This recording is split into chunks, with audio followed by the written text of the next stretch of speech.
Okay. So when we have saddles, what shifts to one side, okay, so could be so many reasons. Let's start from the top down. Normally start from the bottom up. Let's start from the top down. So it's easy to check ourselves first. Okay, if you say, yeah, but it's my horse, still, please check yourself, because what we think is normal for us might be crooked because your muscles think that the crooked is straight. And it's a very easy test. You get two scales, preferably helper as well. You're standing on two scales. You wiggle around with 1 foot on each scale, look up, close your eyes, and then trying to put your weight as balanced as you can on the left and right scale. And then have your helper take a picture when you says, okay, I'm balanced. And then you can see how balanced you are in your own body. If you really work on this, either Pilates for riders, or even see a chiropractor with a physiotherapist, because everything you are, everything you put in the saddle, you will create and will form in the saddle, the weight in the saddle, and then the saddle to the horse. Okay, let's say you're not uneven, and the saddle is still twisted on the horse. Next, I check is my saddle. Here's a picture where you see the saddle on the horse, but it's going sideways. Clearly, the dorsal line here is closer to the left panel versus the right panel. So we want to see if the distance from panel left to right, this here in the back, that's the channel. So if you would eyeball it towards the front of the saddle, does that all line up? Sometimes, let me see if I have a saddle tree here to show you. Okay, so sometimes this part of the saddle, the rear part, and this is the front part where my hands are, so I get all the pictures so you can see better. Okay, the rear part goes this way and the front part goes this way. All right, so sometimes the saddle is a culprit and the saddle is twisted. So if you don't need fixing, your saddle may need fixing. If it's the horse, well, the horse can be uneven for many reasons. You know, for example, is it a muscular issue or is it a structural issue? Is it bones? Let's start at the shoulder. Bones, it's hard to take x-ray because you can't take a metal plate or a lead plate in between the upper arms. So x-raying the upper arm is nearly impossible, right? So, and we yet have to make a machine where the whole horse can get into an MRI. So the upper arm on the horse can be sometimes uneven. Let's say the upper arms are even, just for hypothetical. The muscles here you see the pink drawn in it. This is the serratus muscle, right? So the serratus muscle where the rib cage hangs on the rib cage could be uneven. And it could be uneven because the horse prefers to stand with one leg more forward than the other leg. That's how horses graze. In the wild, they always switch. In the domestic horse, they're going to use their favorite leg. So whichever leg they put more forward is the leg that is bigger. 7 out of 10 horses have the horse's left side. So I'm looking at this picture where my mouse is on from the front, the left side. Okay. So if it's a muscular structure, I can train that. If it's a bone structure, like this one here, I can't train it. Sometimes the saddle is falling left or right, is super uneven or twisted because of the transitional vertebrae. Not too uncommon, hard to detect, but that's sort of behind the saddle. So your horse's loin would be a little higher. The horse will always avoid the pressure on that area and dips away. So now your horse is uneven. The saddle and you riding uneven because it dips away. Or also known to the veterinarians and people who dissect horses, sometimes the first and the second ribs are not even. They're grown together. Look at these two. These are the first 2 ribs grown together. Here's single. So that, of course, makes a massive difference how even the horse is in the trunk. And if the trunk of the horse is not even, here you have a picture of even ribs, left and right. And here you see these ribs are grown together and they're not even. That affects, of course, how the horse's shoulders is. So let's say you have tried everything from chiropractic, physiotherapy, you did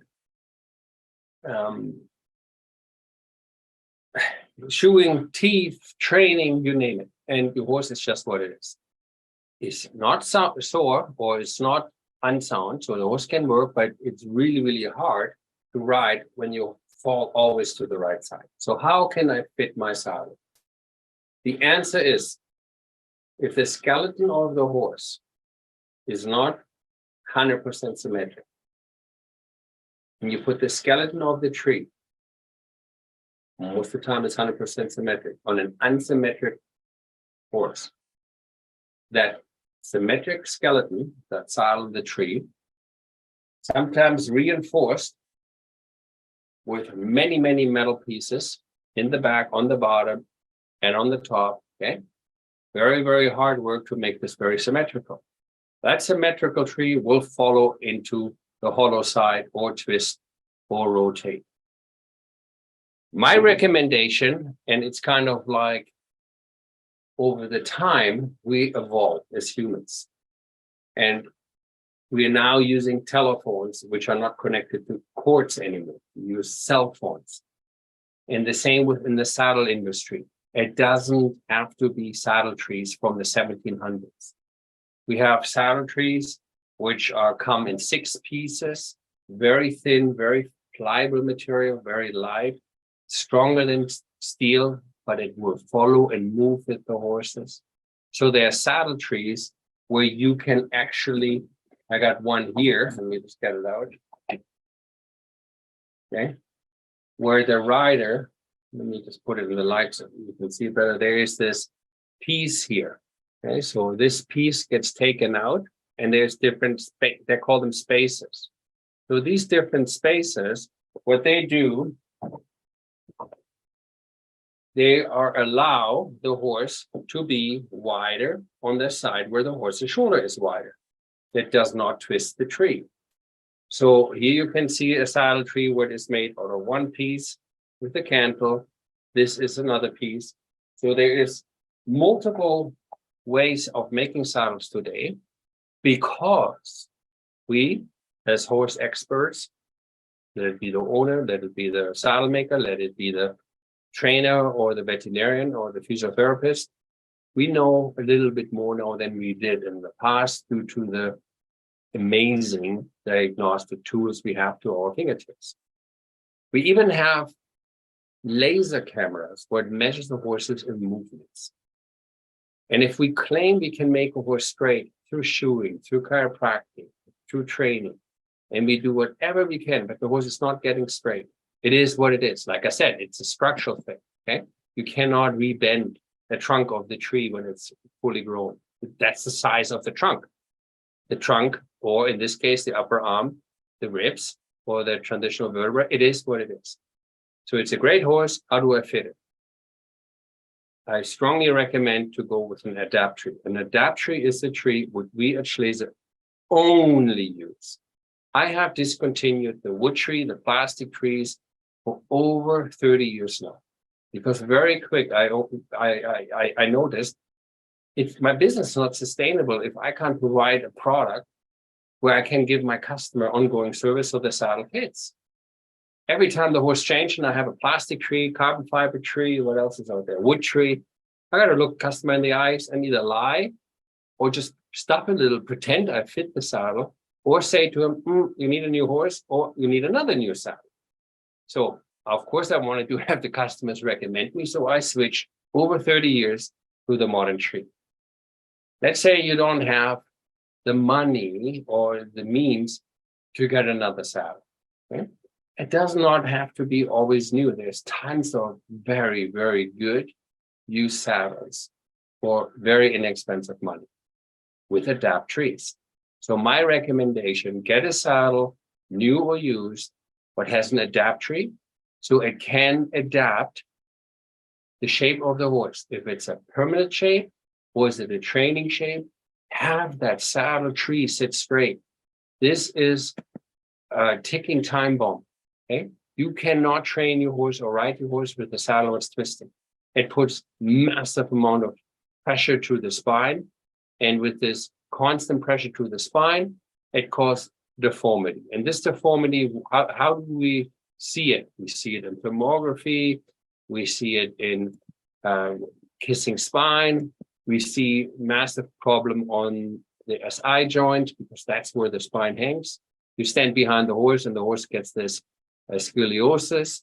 So if you have a horse and the saddle is not adjustable in one side to the other, I strongly recommend get a saddle, used or new, what you can do. If you say, well, I only partboard this horse and I can't get another saddle and I need shimming or I need to know other tricks. There is a way of using shim pads. The shim pads, we have a TrueFit foam pad on our website. It has 8 compartments, 4 on each side. So it has one big compartment. And then on top of that compartment, on each side, there's 3 other additional compartments. When you use shims as a temporary fit, you will have more shims on one part than the other. And the computer will, of course, show this, okay, where the shims are. Your saddle sits straight. You are not going to put a massive torque on the joints, ligaments, or tendons. But now, because you've got these uneven shims underneath the saddle to prevent the pain, you got these high pressure points. Now you go like this. What's better? Ligaments, joints, bones, long-term damage, or muscle soreness? Of course, I go, if I only have these 2 choices, with the muscle soreness, because muscle heals much faster than ligaments, joints, or tendon. If I have the choice, I don't go with any of those 2. As I said, I would find a good used adapt tree to adapt it to the horse. In the old days, they did it with billets. Billets are a massive help how to adjust the saddle from not shifting. There's a reason why saddles come out with sometimes up to 5 billets on one side. If you have a saddle with short billets, you will have a minimum of 3 billets underneath. And you can see in there, 1, 2, 3. Some saddles have 5. Okay. Over 170 years ago, the saddle was designed by a North American officer.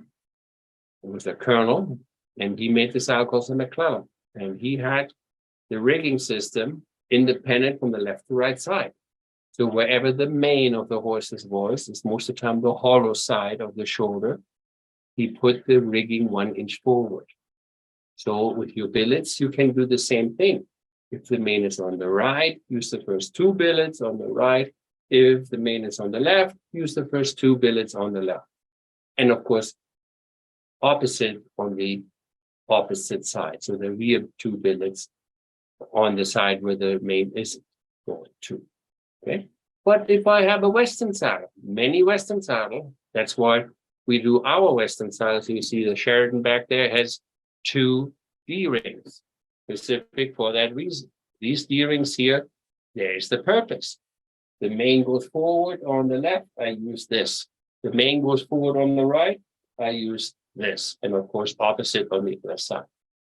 The different rigging style is there in order to keep the saddle from twisting, pushing into the spine, but only causes, you see a good example. The saddle will bridge because the horse will hollow to brace it. And then you have all the stress on your lumbar. So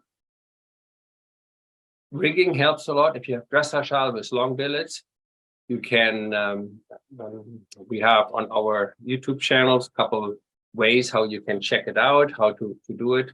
Oh my God, Mary Claire, I'm rambling on and on and on. I really want to help people here, and I only covered the first question. I'm so sorry. No, that's okay. Go quick to another question.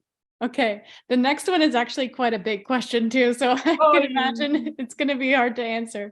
What are the circumstances in which a saddle definitely cannot be fit? Okay, so one of my beginning slides when I teach saddle fitting, either with veterinarians or other saddle companies or saddle fitters, it says this: there is visualize a bicycle. And a bicycle has a wheel in the front and in the back. And in each wheel, there are spokes. And these spokes are important to keep the wheel strong.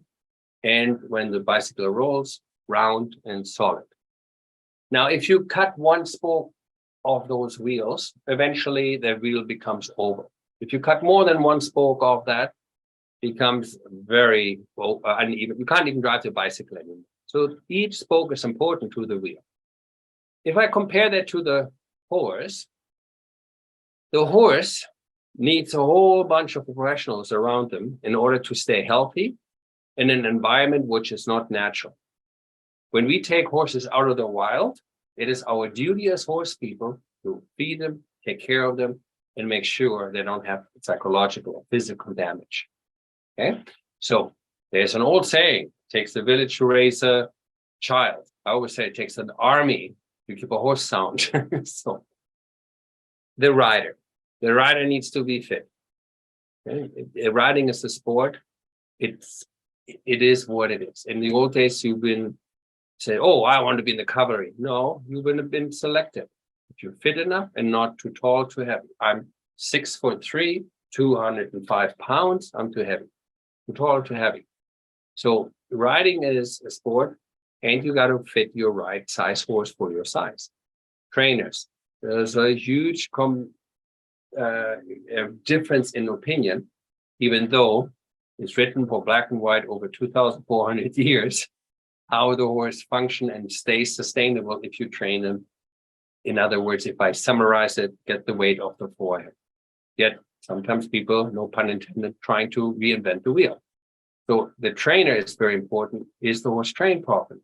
Nutrition, it goes without saying, veterinarian, and so on and so forth. Your saddle, your body worker, your farrier. Sometimes we have people who buy a saddle, and I finally get to the question. The question was, when is the saddle not fittable? When the saddle does not fit the horse, it's always the case the saddle doesn't fit the horse if the horse's body sore, the horse will brace. All of a sudden, the horse has a hammock, racing, the saddle is pinching a lot in the front and the back. Second, uneven heels. Horses, the shoulders even, or they have a sore foot, the horse will compensate for it. The saddle changes again. Every single part you see in here on that slide, I call it the circle of influence, changes the horse's three-dimensional shape. Okay, so let's say you go out and the horse has issues. The customer says, "Oh, I just inherited a lot of money. I want to buy a saddle." And you see that, let's use me for example. With my clothes on and with my saddle, I would bring easy 225 to 230 pounds onto a horse. Now, if I put that on a very small German riding pony or a very small horse, okay, barely 16 hand, very fine, skinny, under muscle, everybody would yell at me and says, "Get off the horse. You're too big, you're too heavy." The US Cavalry stated in 1920, when was it? 1944, that the weight the horse can carry is 10% without pain. 10%. Allowed up to 20. So if your horse weighs 1,000 pounds, do the math. You can put 20% of that onto the horse's back. Okay, so that's with your weapons, with your saddle, with your clothes on. So we see, unfortunately, often the case where the saddle will never help if the rider is over the 20% without clothes, just a poor body weight. Okay, so then it's unfittable. What if the horse has super bad nutrition or is flat out lame? Then we don't fit. If every spoke on that wheel, everything is working, okay, and the customer says, "Can you fit this used saddle?" It's an adaptory, but the horse's saddle support area, in other words, the top of the rib cage where the saddle can sit, is very short. Okay? When you put a saddle on once too long, you see the holding line. You see this a lot with Western saddles. Many Western horses have this holding line, okay? Or they have the bump on the butt. Okay? You see also a lot on some English saddles, this decompression that's totally pressed away the muscle here.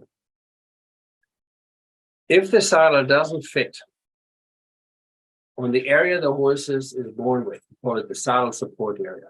Where is that area? What area am I talking about? I'm talking about the end, the back of the rib cage. Okay, here where that X is, or maybe make this bigger. Okay, the saddle is longer than that pink bar. Don't put it on the horse. You either hurt him on the cartilage, or on the shoulder, or the lung meridian point, or you hurt him in the lumbar. So if the saddle is too long, the customer would say, "Oh, can you fit that saddle?" No. It's kind of like you have really large feet, size 13, and you really want to buy the size 10 shoe. Oh, can you make that shoe fit my foot? No, it doesn't fit. So no, unfortunately, I just say, I'm just going to slap it on. It looks like it's okay. Horse can hold it. Remember, all these little X's here are like little, well, I call them landmines. The horse will react negatively and then deform. So it's not functional. It will not work if you put the saddle on what's too long. Sometimes it's purposely done so the horse's back drops, you get the false elevation, and you can't get that circus trot then, which some people think it's pretty cool. But if the horse's hind leg is that far back and the fetlock is touching the ground, so in other words, he's so much weight on the forehand and the back is downhill, he may be flashy here. That's why they call it circus trot. But he may have a huge problem in the long run.